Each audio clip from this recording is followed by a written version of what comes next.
ang bahay ni Marivic ay kailangan maipaayos, pero sa ngayon ang maitutulong ko lang, ang mabulig ko lang kay Marivic ay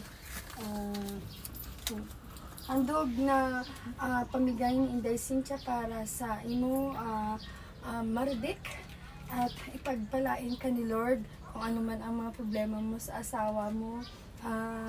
Ang relasyon natin minsan ay hindi maganda, pero ang number one na magandang bigyan ng relasyon ay si Lord Jesus Christ. Kasi pag binigyan mo siya ng relasyon, si Lord, ay talagang ang relasyon mo din sa asawa mo, sabayan mo ng panalangin, talagang magiging maganda yan. Walang perfecto na relasyon sa asawa.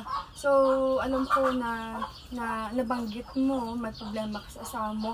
Pero ang sabi ni Lord sa iyo, ang relasyon ang hinahanap ko ay hindi yung anumang relihiyon sa buhay, kundi ang relasyon talaga. So, kung unahin mo si Lord na bigyan mo ng relasyon sa buhay mo, at sabayan mo ng panalangin, ito ay pera ay talagang temporary lang, secondary lang itong pera.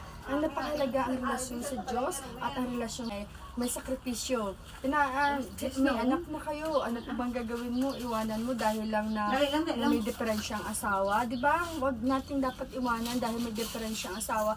O during good times, nandyan ka. Paano kung during bad times, iiwanan mo?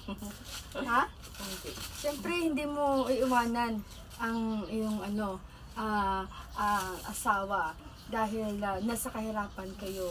Hindi naman lahat ng oras ay mahirap ang buhay. Hindi naman lahat ng oras ay ginhawa.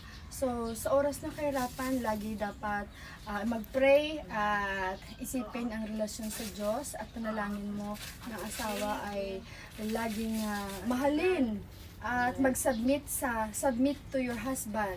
So, thank God at nagsisimba ka at pinahanap mo si Lord sa buhay mo, nahanap mo siya. Patuloy ka lang kay Lord. Amen? Amen.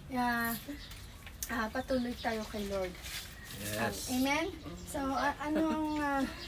may sasabihin ka? Thank you, Gita, sa Inday Cynthia, sa blessing na share mo sa amon. Thank you so much. Share mo sa God bless. Thank you so much. Madamo, kapag nga mabuligyan. Beeng danas. Okay, God bless you also, and patuloy sa paglilingkod kay Lord. Amen? Laging mahalin ang pamilya. Ano man ang pagsubok na darating sa iyong pamilya, laging magmamahalan. Kahit ang hirap mahalin. Love the unlovable, sabi ni Lord. Okay, God bless you. And thank you for following Inday Cynthia, and thank you sa papuso, pa-share. And